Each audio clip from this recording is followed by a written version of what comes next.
This week's episode of the Peter Montgomery Show is proudly brought to you by Savvy SME. Simply smarter, simply social, the social network for Australian business owners. Well, g'day, Bec. Welcome to the show.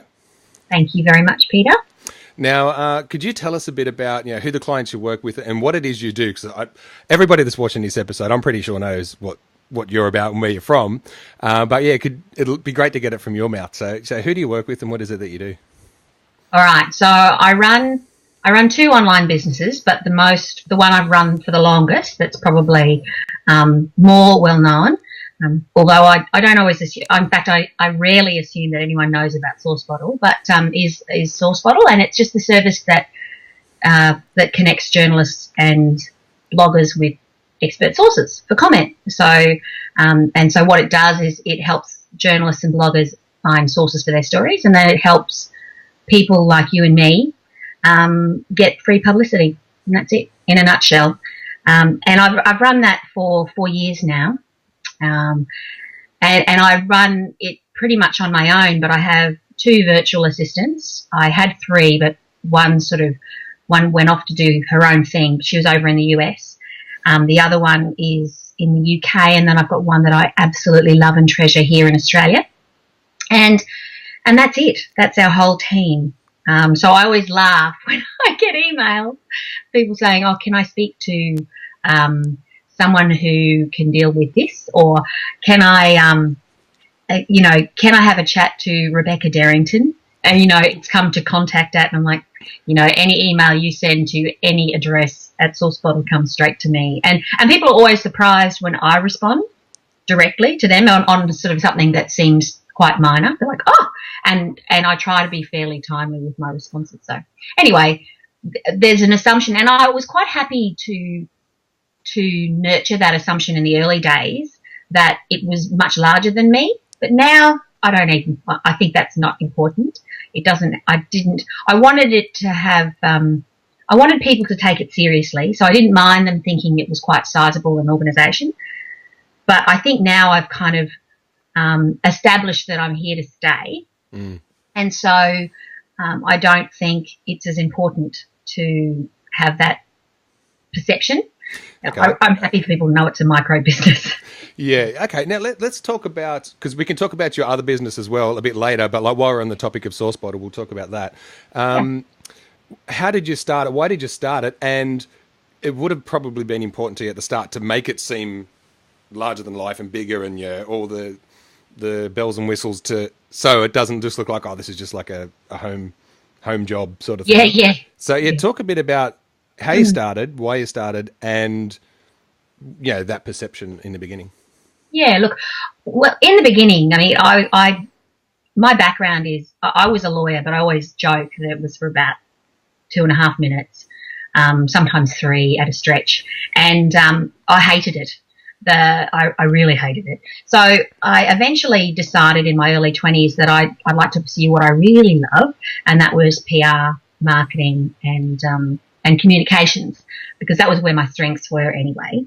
And so I decided that I would get into that, and I sort of found myself in professional services marketing and PR and media relations, which is just a natural fit given I was from a professional services environment, and sort of worked my way through a series of jobs. But I landed in Melbourne where with my husband, my now husband, and I didn't have any contacts, or I didn't know anybody in my space. So I started working at different professional services organisations, and but then I got pregnant with my first child, and there was no way, even though as naive as I was about the time commitment required for a child, my husband works crazy hours. He's a workaholic, so I knew that I would be the primary caregiver, but I even though I thought I could kind of slot in parenting amongst my work,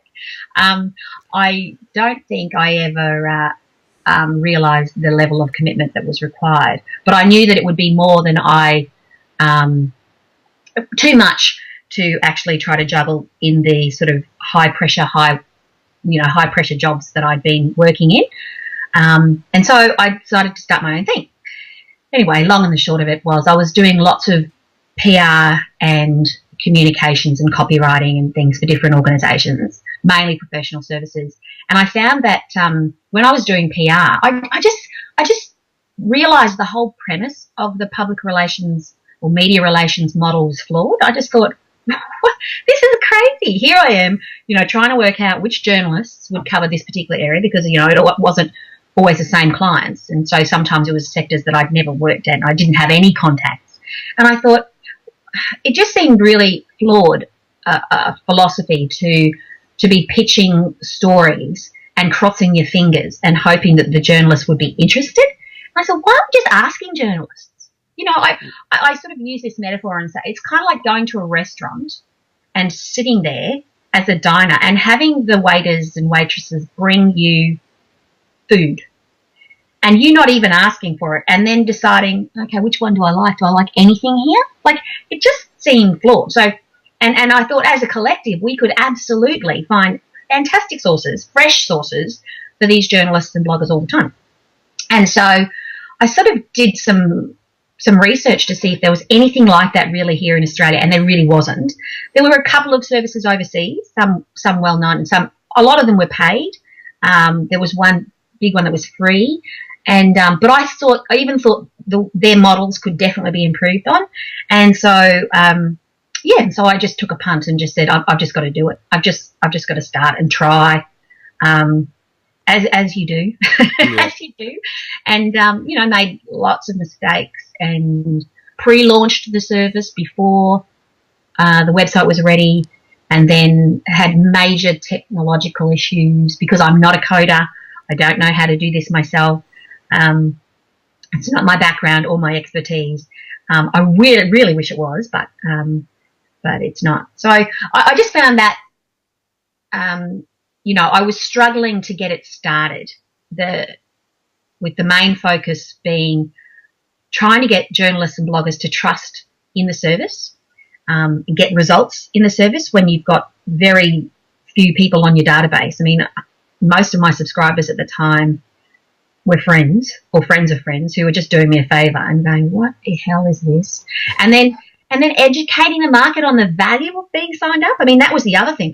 Even today, people still go, I just don't get it. How does this help me? I'm like, well, it's pretty simple.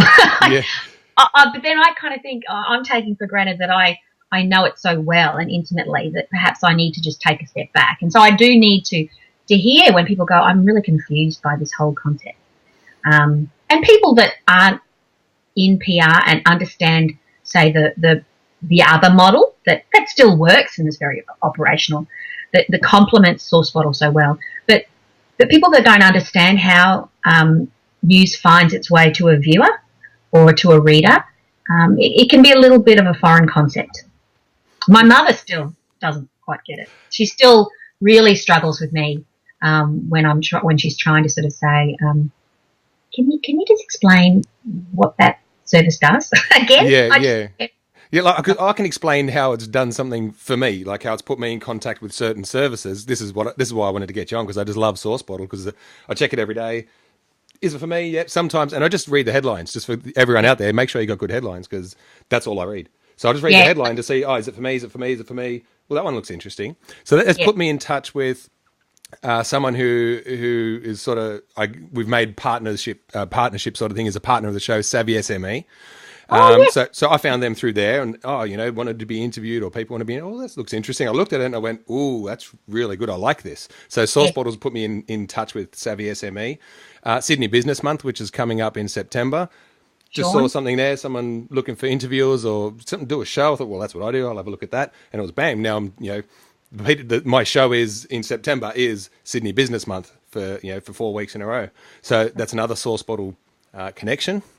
So they're two little ways that it's I've found things that I'm looking for. So I reckon it's really mad. Now, what I want to ask you though is, when you were trying to get it started, because a lot of people that are sort of into SourceBottle are trying to get something going, right? So what did you talk about getting started, and how you made the next step and got your first contacts and then expanded on those? Yeah, look, it's a really, really good question, and I know it's something that we all struggle with as startups. Look, it was a labour of love, and I can't say it was easy. It was tough. It was what was really funny was it was around the time that Kevin Rudd used that expression "fair shake of the sauce bottle" for the first time, and I think he used it even on that on Rove when Rove was still on, and so of course that was the headline of my first press release. You know, want to give this sauce bottle a fair shake, that kind of thing. And so, look, I use traditional PR methods firstly to get the service recognised and known by journalists and bloggers. I mean, journalists predominantly at that stage. I pretty much, I did the spray and pray technique because I didn't really necessarily want the journalists to write about it, but I wanted them to use it or be aware of it. And look, I got mocked on social media about it. Like there was one journalist, I still know who it is, I won't say who it is. You can if you want, but yeah, for your own reasons, you don't say it. Look, I mean, it was a funny joke. He's like, oh, you know, we just received this press release about this new service, SourceBottle. And then the next one was, I think I'm going to ask them for a pony. And, you know, this kind of mocking attitude. No, I was pretty thin-skinned at the time. I've grown a lot more thick-skinned now. But I thought, oh, that's so upsetting. Why are you making fun of it? I'm trying really hard to help journalists. Anyway, and look, it still gets classified as a service for lazy journalists from time to time, from more sort of hard-nosed journalists that think you need to just be out on the streets and interviewing people. You need to be hitting the phone books. You need to be, you know, they kind of think it's cheating to have a service that makes your job a lot easier. Anyway, I don't understand that, but I make no apologies for the fact that the service makes it a lot easier for journalists and bloggers to find sources that they would never have access to otherwise. But you know, there were a handful of journalists, and honestly, I'm indebted to them forever. One's Fran Malloy, another one is Jen Bishop from Dynamic Business, or she was at Dynamic Business at the time. And these sorts of journalists, they told their friends about it. They used the service, and I did whatever I could, even if I acted like a PR person trying to ring around organisations and say, can you please be a source? I rang my sister-in-law on one occasion. Look, I'm sure you can be a source for this. And I just wanted to get them the best results possible. And I didn't get a lot of help. I've got to say, industry associations, no one really was prepared to, even though it was a free service and I wasn't asking for a free plug, but I didn't get a lot of support. And so it was just a really tough slog. But the best vehicle for me was Twitter. It was just, and such an incredibly powerful tool. How so? Well, for starters, I then made sure, because whilst it's primarily an email service, SourceBottle, to email subscribers, you know, I make sure that everything is shareable across multiple sharing platforms. But Twitter is such a good platform for me because journalists and bloggers and PR professionals and a lot of small businesses use Twitter all the time. And back then it was probably even, I just sort of found my first Twitter list. There were lists being compiled of Twitter handles for journalists. And I found one and I went, excellent, I'm following every single one of those journalists. And if they put a call out for somebody I want to help them. I want to help them as much as I can. And, you know, I grew the Twitter following at a more rapid rate than I grew the subscription model. But they could quickly see how easy it was for me to disseminate that and then for them to click through and respond directly online. So that was a big thing. But it really took about 2 years and lots of PR before I got, you know, a critical mass that would actually generate great results for journalists and bloggers. So it was a long entry sort of stage. Yeah, so I think that's probably the biggest thing about startups is they I don't know, haven't got enough, whatever it is that's driving people to get something started in the first place. They haven't got enough to get it through that first 2 year period. So what was driving you so hard to overcome all these challenges? Well, look, I mean, I think I really wanted to quit my day job. I really wanted to stop doing my other business, and but I couldn't until I had, until I was making some money from SourceBottle. I mean, of course, I couldn't do that, and and so that was kind of one of the drivers, but also because I could just see, and some journalists and bloggers had given me hope by saying, this could be a great service. I'd had my detractors, but some were very supportive, and oh God, I just can't tell you how grateful I am, how grateful I am to them, for just believing that I could make it work. And I'm just a tenacious type of person. I just don't let go. I'll just keep pushing and pushing. I'm not, perhaps other people have thought I should change the model and I needed to be a lot more aggressive, but that's just not my style. So, I wanted to create a service that was free, and because I believe that if it was free, and I had to look at other sort of monetization models, but if the primary service was free, it was going to be the best service for journalists and bloggers to use, because unless it was free, you were probably only going to get PR people signing up to the service, which meant that they wouldn't have direct access. I mean, PR people use the service and they're some of my favourite subscribers because they understand how the whole process works. But sometimes they're just, journalists and bloggers looking for case studies, for sort of heartfelt stories that aren't a commercial type story. So they, I think they appreciate that direct access to a large number of people that could potentially be fresh sources for them. They don't have to consult their black book of regular sources. They can actually get some fresh talent, which is great. It's great for everybody. It's great for the readers and the viewers, and it's great for the journalists, and it's great for the sources. So how did you learn the internet stuff? Like how to use social media? Because I mean, a lot of the people that are inside SourceBottle, they've got their super duper systems that they sell of how to do this, how to do Facebook ads, how to do social media, blah blah blah blah blah. How did you learn it? Did you actually end up going to events and things to learn this stuff and training courses, or you just sort of just did it and learned from it? Yeah, I guess I made mistakes and I went, that doesn't work. I don't like that. And I am a voracious reader. I love reading, and I'm a great observer, and I use Twitter a lot. And there are a lot of really smart, switched on people that use social media like Twitter and Facebook so well. And I mean, you can only learn from people like that. So I read a lot of blogs. I read a lot of industry journals. I read a lot of news. It's sort of inherent in me. To continue to learn about better ways to deliver this kind of service. And so, I still don't know coding. I know enough coding to write ads and bold something. and link something to something else.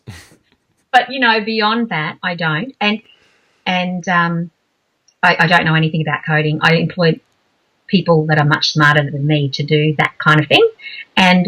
But I do get lots of great ideas, and I get inspired by people all the time. And the hard thing is to sort of say, oh, wow, I'd love to do that. And, oh, that is an excellent idea. And the hardest thing is to pull the brakes and say, do you think you're going a bit over the top here? Like, do you think you need to pull back a bit here?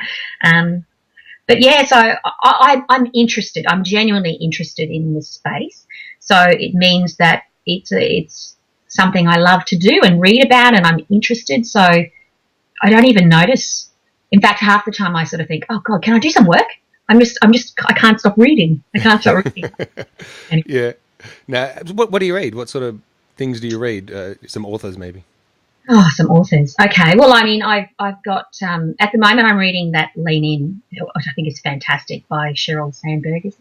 And I've got, I'm also reading, I've read Trevor Young's book, that Micro Domination. Have you ever heard of that? Yep. And Valerie Khoo's book, Powerful Stories. They're great stories. I think it's power stories. I've read a newsjacking book that I just love by, is it David Meerman Scott? I can't remember their names. I'm not good with authors. And I've got a Kindle that's loaded up with stories. and books and, it's all, and content marketing sort of, and content curation. There are so many authors but I also read a lot of just articles. So, with Twitter, I follow people that I'm interested in, and then they'll share content that I'll go, oh man, that's a great article. And I can't tell you who wrote it. But it'll be very, very informative. And so, yeah, that's my problem. I have a reading list pile because I still like reading from like paper sometimes, not reading on my screen, and that I've to read, and I sort of file it away and think I will read that. And, books beside my bed that, okay, God, I've got to read that. I've got to read that. But I read a bit from everything, all over the place. Yeah. Okay, just hold on a sec. My phone's ringing. I'm just going to... No worries. So, number one rule when you're doing interviews is switch your phone off. Yes. There we go. So it sounds like you've learned my favourite way, which is kind of organically, just by doing something, seeing if it works the way you wanted it to. If it doesn't, change it until it does. Now, can you talk about the business model that SourceBottle operates in? So once you've figured out, hey, this is really working, you've created something valuable, did the hard slog for 2 years or however long, till you got to the point where you went, okay, well, now we need to be able to make a profit so it can keep running, and I get some of that extra spare time that I imagine I would get when I have this. Excuse me, this spare time that I have when I made this business. So how did you come up with the business model, and what is it? Well, okay, so predominantly I knew that I needed a sizable enough audience and to generate advertising revenue.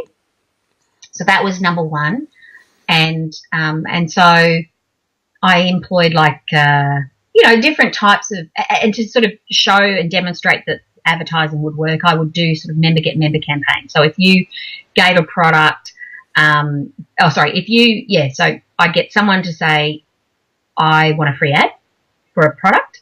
Say, fine, if you give me one sample as a prize, I'll do a free promotion for you. And then I said, and then I would put it out as a prize if you got 3 of your friends to sign up. So that kind of thing. And then, you get some really good results. And so people started to see that the caliber of the types of businesses that were advertising were really good. And if they were repetitively advertising, they thought, oh, they must be getting results. And I started being able to show that they were getting results and getting testimonials. And, it was a large database, certainly by Australian standards. And so the advertising revenue was an obvious one. I really believe in the style of advertising that I use for that audience, which is more of a testimonial style. And I try to make it a bit kooky sometimes too. So it's just not typical. Yeah. And sometimes that works and sometimes it doesn't. But, and if I sort of feel like I just feel like, we can do things a little better. And so I changed the format of the email so that I could add images as well, because the combination of text plus image, I think, is more powerful than text alone or image alone.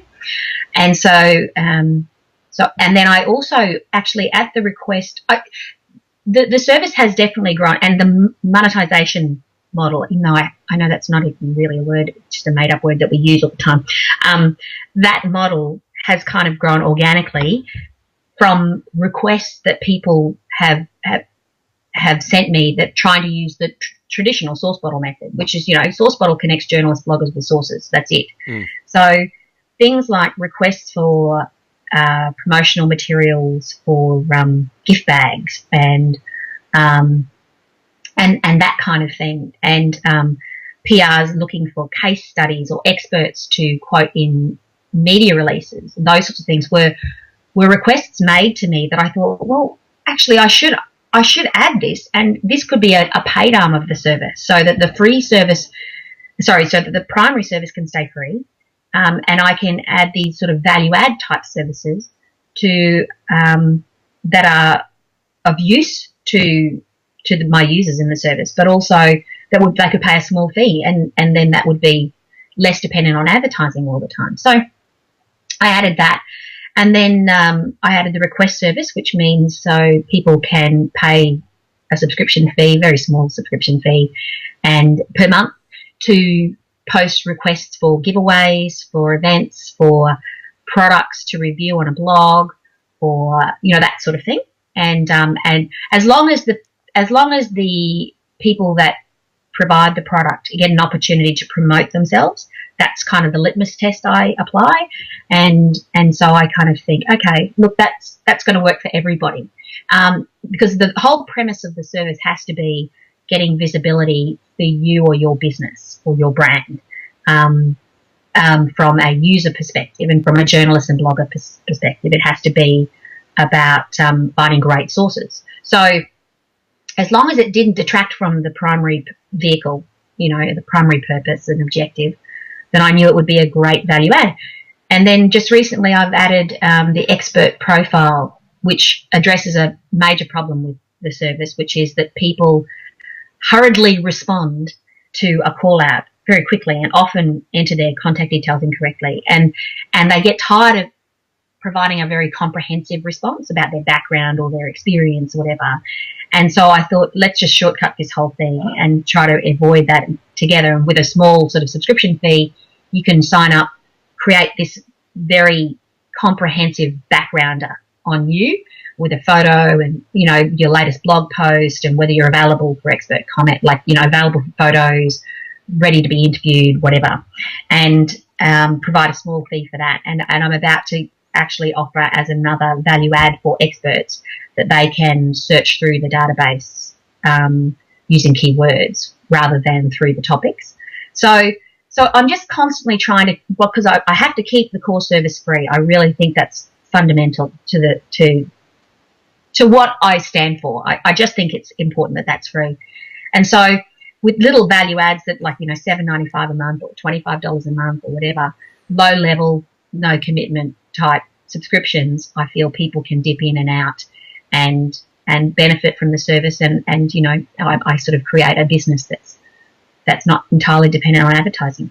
Okay, what I really like is the emphasis you place on the focus of the primary service, and that anything you add to it needs to actually add to that free primary service. That's what sort of foots the bill to keep everything going. I really like that whole thing. How did you have you mapped out what your focus is, or it's just evolved?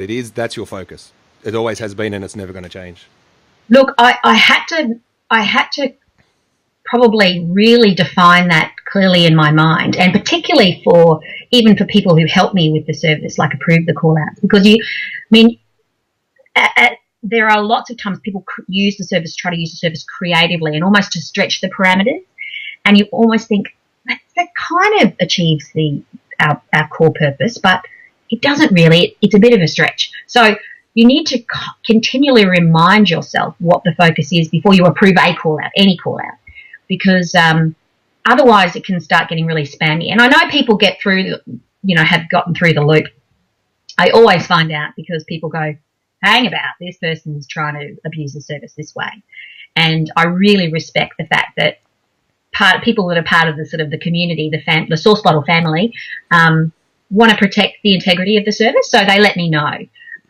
Otherwise it just can become too many things. Why wouldn't you try to sell a house through it? Or why wouldn't you, I'm looking for people who are interested in living in this area. You start. Yeah, it becomes just like a Craigslist. Yeah, exactly. Very unruly. And so you kind of need to have those defined parameters very clearly set in your own mind. And I from time to time, I sort of work with my VAs and say, now we just need to recommit to the core values of the service. And so we do. Okay, I think you've obviously achieved it, because I've never felt that it's spammy and annoying or whatever. I look forward to it. Another SourceBottle. Oh. And there's another one. Oh, cool. Yeah, I would just skim every one of them. Now, so that's the kind of the business model of it. What are some of the results that you could probably share with us that some people have had through using the SourceBottle service, and maybe also the paid stuff? Yeah. Well, I know the thing is I don't get the responses. So when people respond to a call out, I I don't get the call out. We just facilitate the connection. So I only know people's success stories based on what they tell me. And, you know, I get the standard sort of people getting in touch because they're so excited, you know, and it's, I don't know. It's such a lovely feeling when they say, "Oh my God, I just got quoted in this," or, you know, I've been in national publications 9 times this year thanks to SourceBottle, and I remember very early on in the service's evolution, I was contacted by a really lovely girl called Emily Doog, and she said. I always tell the story because I just love it. She just created this prototype for a shoe, and she thought, and she had no budget, so she thought, I'm just going to try to promote this through social media. And she'd sent out, you know, so China, I think it was China that was supplying the actual product. She had the prototype, and she was using social media, and she stumbled across on Twitter, I think, SourceBottle. So she signed up. And she responded to a call out for innovative marketing ideas. And it was an anonymous call out. And I think this, you know, so people check out the anonymous call outs. It was an anonymous call out. So I think it was just a freelance person saying that they were looking for innovative business ideas. But it was for one of the major television shows in the afternoon. I won't say which one. And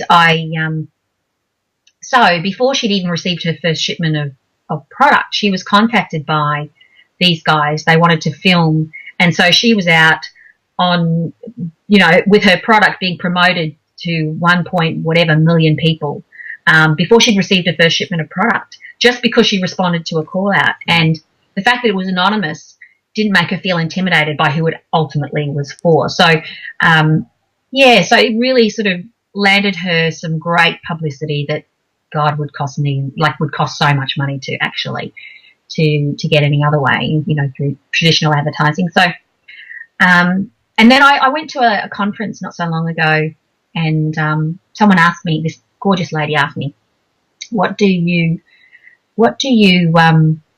do? And I said, oh, I just run an online service called SourceBottle. And she said, did you say SourceBottle? And I said, yeah. And she said, because I never assume anyone knows it, because honestly, I just don't ever assume.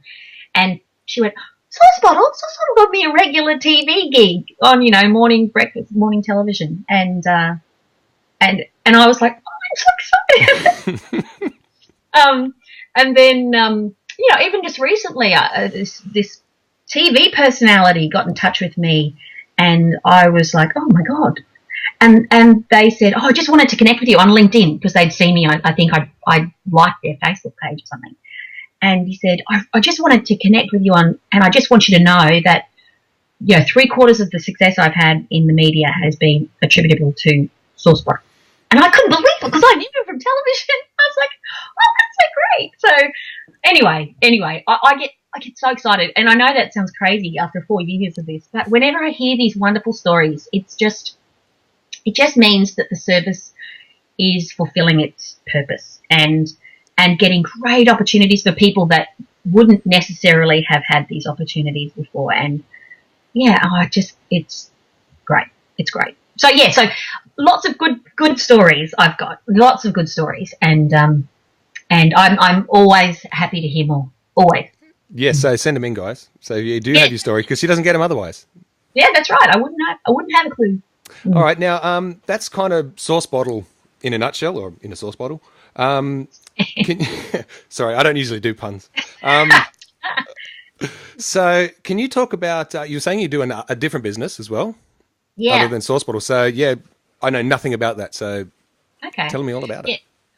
All right. Well, look, the other service is the media bag, and I started that, and this is another, I had more technological issues. Oh my God. So I pre-launched that again. You'd think I'd learned the first time, don't pre-launch a service until you've got it all sorted out. But anyway, I pre-launched it it would be easily 2.5 years ago, but it took another year before it actually started, and I had to change developers. So I had major issues with that.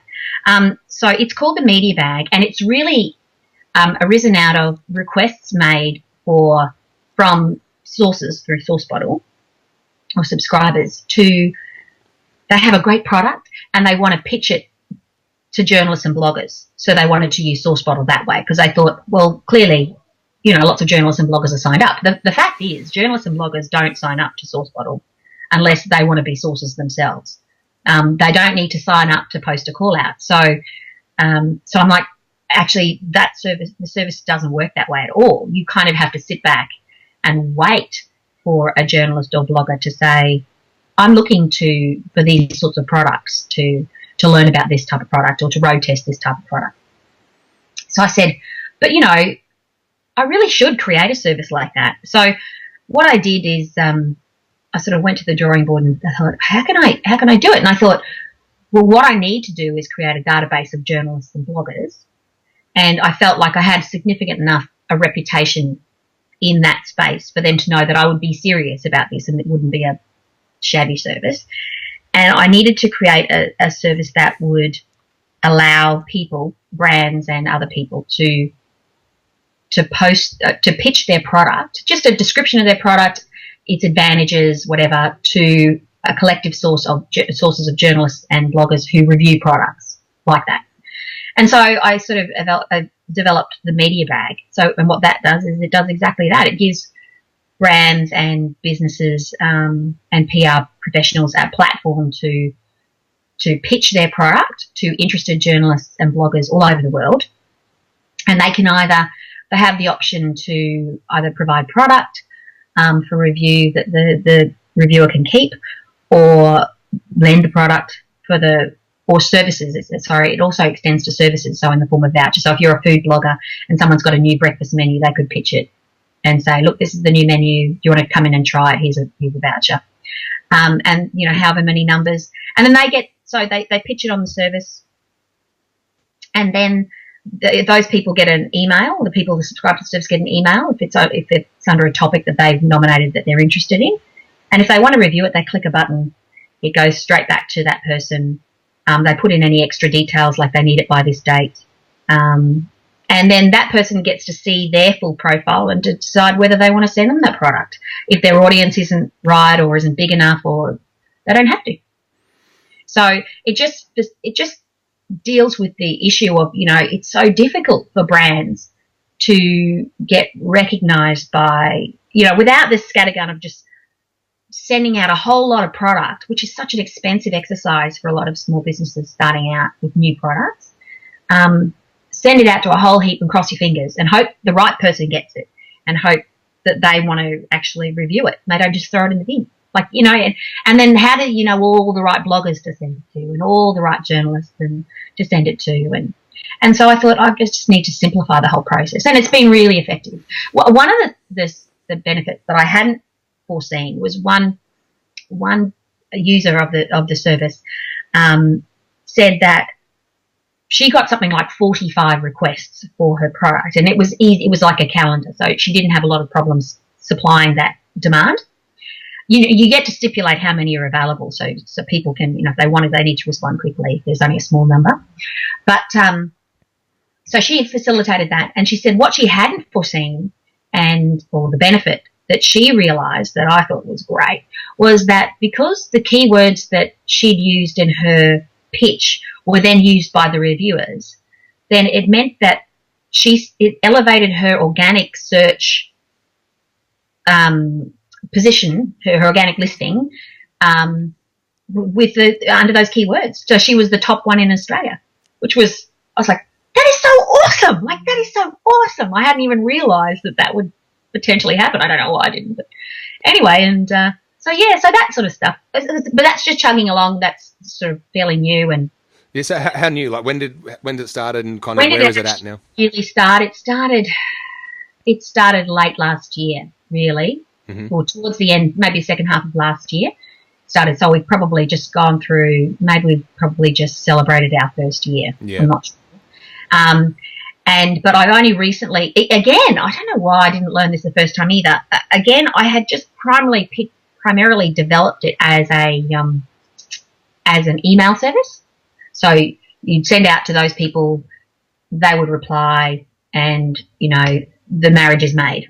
And then I thought, why am I not sharing across multiple platforms so that I can then share it to, say, the Media Bag Twitter base, as well as the Facebook and Google Plus and Pinterest and whatever, and then they can too. So, we can all just help share it and just say this is available for review and give them a snapshot of what, if they're signed up to the service, they can ask for the thing if they missed their email, and if they're not signed up to the service, they can sign up and request it.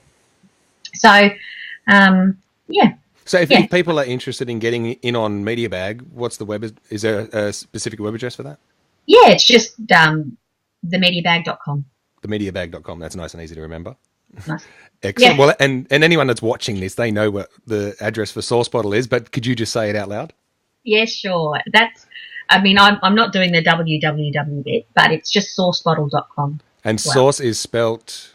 SOURCE, bottle.com. And that's where you go find both of those services, guys. So thanks so much, Bec, for sharing all of that with us, the story of SourceBottle and how it all comes about and what's going on. So do you go to events and that type of thing? Like, can people sort of get in touch with you outside of SourceBottle? Like, where do you hang out? Yeah. Well, look, I'm usually based in Melbourne too. So, and I do go to events. I speak at a lot of different things from time to a lot of small business type events. And I also I'm going to a series of events this year, all catering for small business. But, I'm very accessible. Just drop me an email if you want to have a coffee. I'm usually based in Melbourne at the moment. I'm in Adelaide, but I'll be back in Melbourne at the end of the year for good. And, and I'm a work from home mum with 3 boys, and I'm pretty busy, but always happy for a chat. Actually, that was something I wanted to touch on that too. Forgot about it, but I just remembered now as you were saying that you're a work from home mum and all that sort of stuff. The break from the facade of we are a very established organisation to here I am. Yeah. Well, I don't know. I think I haven't actually made any sort of orchestrated sort of statement that it's just me. But I did get some advice a little while back saying people want to know your story. Like, I didn't have any information about me on SourceBottle. I didn't think anyone would be remotely interested in my boring story. So I sort of never thought it was important. And then I sort of got some advice, and people were saying, people want to know who you are and who's the person behind SourceBottle. And so I started a blog, and I can be a bit of an oversharer, so I have to sort of rein that in every now and then, and sort of gave a bit of the background story to SourceBottle, and I think that's probably been reasonably well received. But I think, and that probably was only about a year ago. I haven't pushed my own story much at all. I just didn't think it was very interesting, and so. But I think it's important. It's really interesting, just as an aside, Peter, when I first started SourceBottle on Twitter, I used the SourceBottle logo initially, and I had very little engagement. So I then used my face, and so people they called me Saucy, SourceBottle, Saucy, and it became a bit of a joke, and it was great. Like, I really enjoyed it. But then it got to a point where it was getting a fairly large audience, and the audience were really just wanting call-outs, not my personal anecdotes about why I had a bad sleep last night because, the kids were vomiting or something. So I then broke them apart. So I now have a personal one and a SourceBottle one, and the SourceBottle one is really just a feed, and I comment and respond and whatever. But I do find that I think that's one of a really, really important distinction in terms of social media. And it's something I didn't appreciate, how important the personal contact is on social media, and how that personal engagement is so vital, certainly in the establishment of a brand. I mean, your brand is you, the person. And so that's great. And that's why you have wonderful rapport with people, and you can see that. I think it's something that to be cognizant of if you're trying to develop a following on social media, that your personal presence needs to be there. It's vital. And I probably should have appreciated that. It also applies to your story behind a web page. People love the story. And yeah, I really just hadn't evolved my understanding of that until probably about a year ago when it came to my website. I got it when it came to social media very early on. Anyway, lessons you learn.